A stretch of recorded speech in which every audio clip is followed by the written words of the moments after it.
Data redundancy और data इनकॉन्सिस्टेंसी क्या होती है, इसको हम कैसे रिमूव कर सकते हैं। यहाँ पर इस टेबल के अंदर देखें, हमारे पास एक टेबल है जिसमें student ID, student name, teacher ID और टीचर नेम के कॉलम्स मौजूद हैं और उनमें कुछ डेटा मौजूद है। अब यहाँ पर मसला ये है कि ये जो डेटा है ये नॉर्मलाइज फॉर्म में नहीं है। पहली बात तो ये है कि जब डेटा नॉर्मलाइज फॉर्म में नहीं होता तो डेटा रिडंडेंसी के चांसेस बढ़ जाते हैं। डेटा रिडंडेंसी इधर कहाँ पर अकर हो रही है, पहले मैं आपको वो बता देता हूँ, फिर मैं आपको बताता हूँ कि ये टेबल नॉर्मलाइज फॉर्म में क्यों नहीं है।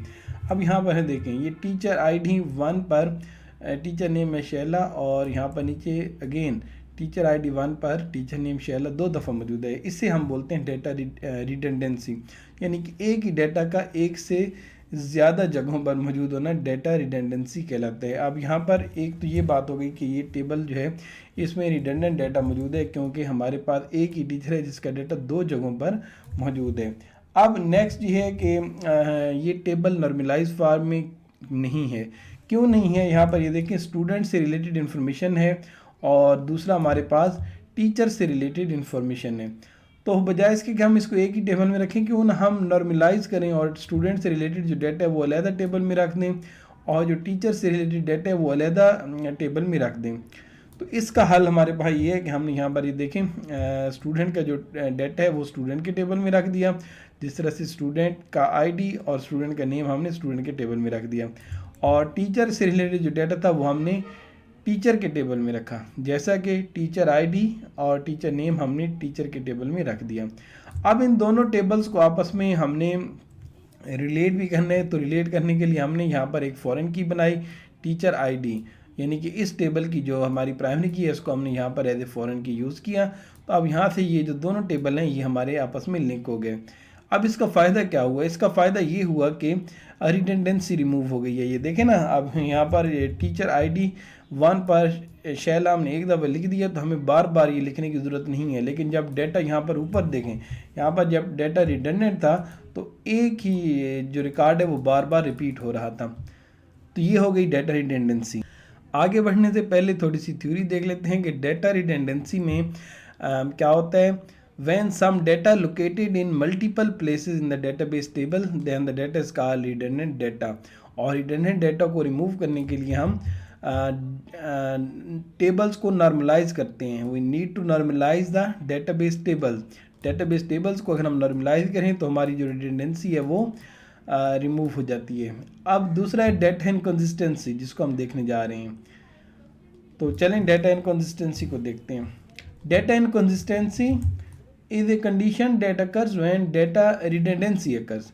जब भी डेटा रिडंडेंसी अकर होती है तो डेटा इनकंसिस्टेंट हो जाता है, यानी कि डेटा कुछ ऐसी फॉर्म में आ जाता है जो कि काबिल एतबार नहीं रहता, ठीक डेटा नहीं रहता, एक्यूरेट डेटा नहीं रहता, मुगालते के चांसेस होते हैं, गलती के चांसेस होते हैं।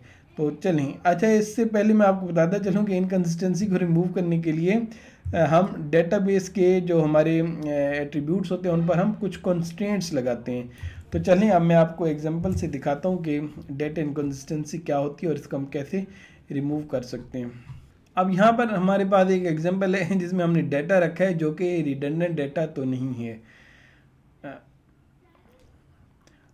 सॉरी, यहाँ पर हमने एक डाटा रखा है जो कि एक डेटाबेस टेबल है और इसमें स्टूडेंट की इंफॉर्मेशन मौजूद है और टीचर की इंफॉर्मेशन भी मौजूद है। लेकिन यहाँ पर हमने जो टीचर का डाटा था यहाँ पर हमने रिडंडेंट डाटा रखे। अब इस एग्जांपल में भी हम वही काम करेंगे कि इनकंसिस्टेंसी ही रिमूव करनी है। तो सबसे पहले इस टेबल को नॉर्मलाइज करेंगे। तो नॉर्मलाइज करने के लिए हमने क्या किया,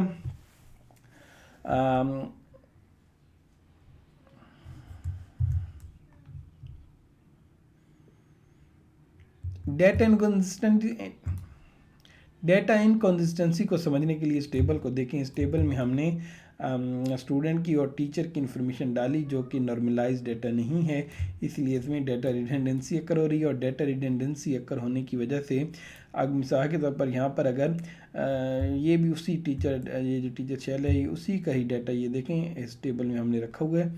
तो इसमें हम देखें यहाँ पर एक जगह पर हमने नाम शैला रखा और एक जगह पर हमने उसका नाम अपडेट करके शैला खान रख दिया। तो अब यहाँ पर ये डाटा इनकंसिस्टेंट हो गया।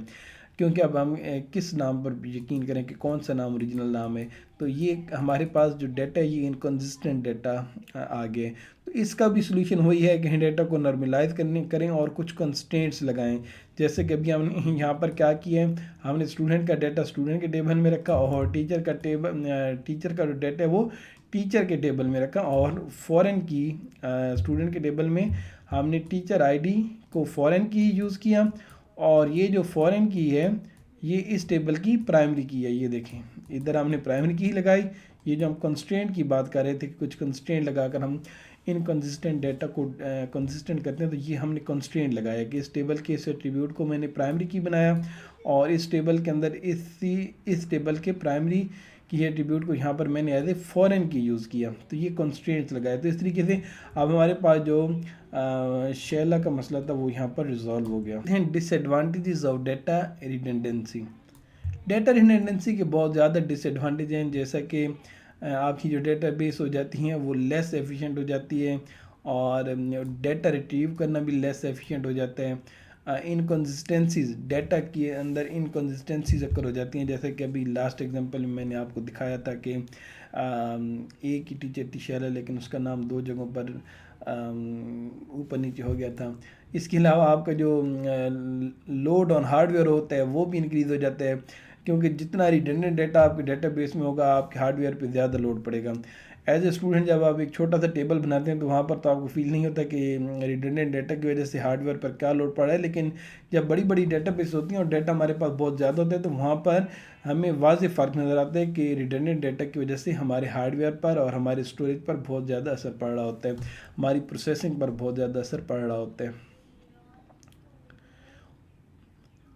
और एक डिसएडवांटेज ये है कि इरेलीवेंट इंक्रीज़ ऑफ डाटा खामखा का बढ़ जाता है। अब जिस तरह लास्ट एग्जांपल में आपने देखा था कि एक ही नाम था शैला और बार बार मुख्तलिफ जगहों पर रिपीट हो रहा था, क्यों ना हम उसको एक जगह पर रख दें। तो इसके अलावा इसका डिसएडवांटेज ये है कि consume more resources in the database, और इसके अलावा जितना वक्त के साथ साथ डाटा बढ़ता जाता है तो आपका डेटाबेस के टेबल का साइज़ है वो इंक्रीज़ करता जाता है। तो ये भी एक इसका बहुत बड़ा डिसएडवांटेज है, और जैसे जैसे डाटा का साइज़ बढ़ता है वैसा ही चांसेस बढ़ते हैं कि आपकी जो डेटाबेस है वो करप्ट हो जाएगी।